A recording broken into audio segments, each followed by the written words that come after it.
दाता सदगुरु धन धन जो राह लखा देते, क्योंकि बिन दया संतन की में ही जानना इस राह को, जो राह 5 तत्व का नहीं है, जो बिन पावन की राह है,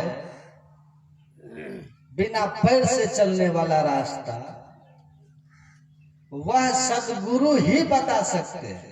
जय कृष्ण मूर्ति कहते हैं landless path, you can't reach there through an caste creed religion institution.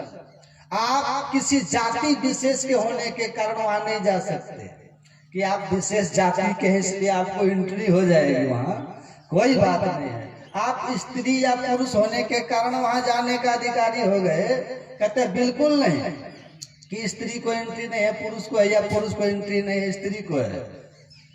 कहते वह भी बात नहीं है। आप किसी मंथ पथ मजहब को मानने वाले हैं, हिंदू मुसलमान सिख ईसाई किसी भी जाति के, आप किसी भी धर्म के हैं, मजहब संप्रदाय के हैं, तो आप वहां पहुंच जाइएगा कि आप हिंदू हैं इसलिए एंट्री है। ये संसार का मंदिर मस्जिद गुरुद्वारा नहीं है वो, जहां धर्म और जाति देकर एंट्री होती है। कहते हैं इन सब से नहीं होगा।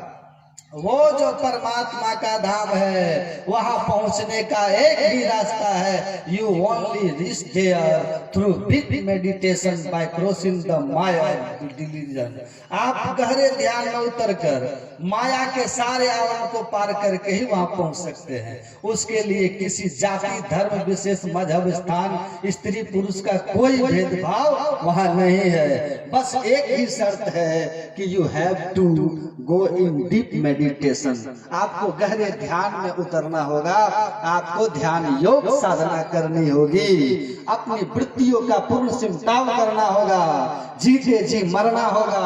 गुरु महाराज कहते हैं योग हृदय केंद्र बिंदु में युक्त दृष्टियों को जोड़ी कर, मन मानसों को मोड़ी सब आशा निराशा छोड़ी कर, सूरत चला प्रभु मिलन को विषयों से मुख मोड़ी कर। ये रास्ता है, और रास्ता धरती के किसी तत्व का नहीं बना है। किसका बना है? तो गुरु महाराज ने एक भी बात संशय में नहीं छोड़ा, और गुरु महाराज इस तरह वर्णन किसी ने नहीं किया। सारे संतों को पढ़ेंगे लेकिन इतना दावे के साथ कोई नहीं कहे मिलेगा बताता हुआ।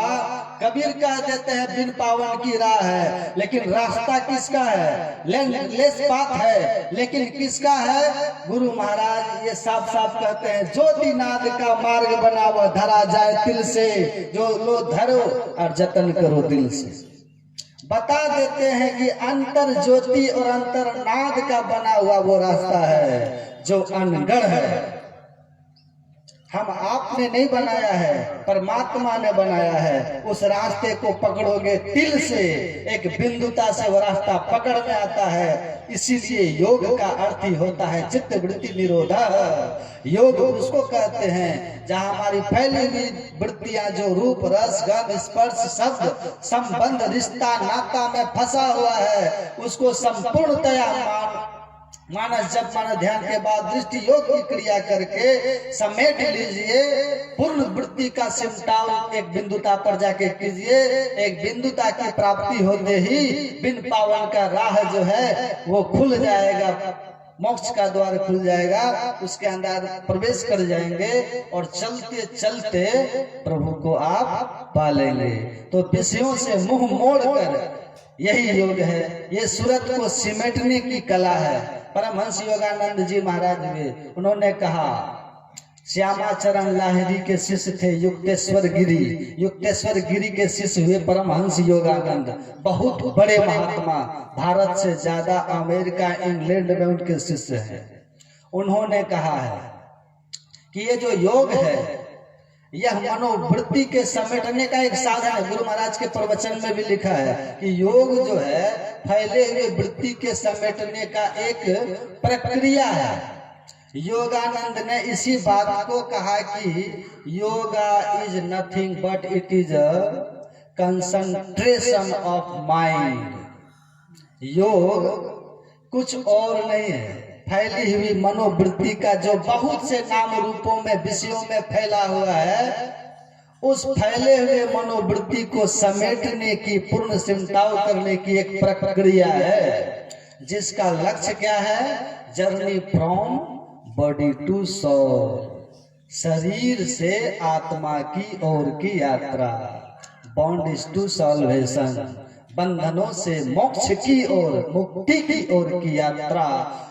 वर्ल्ड टू गॉड, संसार से परमात्मा की ओर यात्रा। फ्रॉम वर्ल्ड टू गॉड, उसी को योग कहते हैं। गुरु महाराज कहते हैं,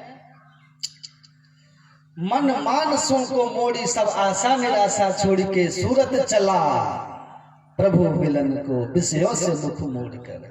हमारी आंख रूप विषय में, कान शब्द विषय में, जीवा स्वाद विषय में, त्वचा स्पर्श विषय में, नाक गंध विषय में, पांचों ज्ञानेंद्रिया 5 विषय में मन के साथ मिलकर के फैली हुई है।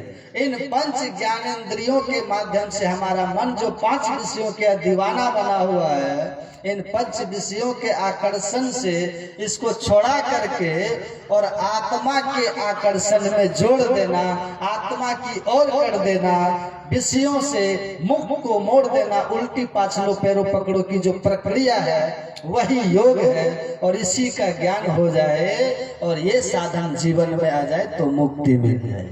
फल क्या होगा? जैसे चित्तवृत्ति का पूर्ण सिमटाव आप करिएगा, दौड़े ना बिच सन्मुख दे, एक बिंदु मिले दृष्टि दौड़े, सुखमन झलके तिल तारा। ठीक दोनों दृष्टि धारे आपस में मिल जाएगी, एक बिंदुता की प्राप्ति होगी। चेतन की धारा संपूर्ण शरीर से सिमट गई। जो चेतन धार शरीर में फैली हुई है, तन 9 द्वार हो रामा, अति ही मलिन हो ठामा। इन 9 मलिन द्वारों से सिमट करके त्यागी चढ़ो 10वें द्वारे सुख पाओ रे भाई। 10वें द्वार में आप चले जाएंगे, सच्चा सुख आपको अनुभव होना शुरू हो जाएगा। अब तक जिस रस को जान रहे थे वो विषय रस,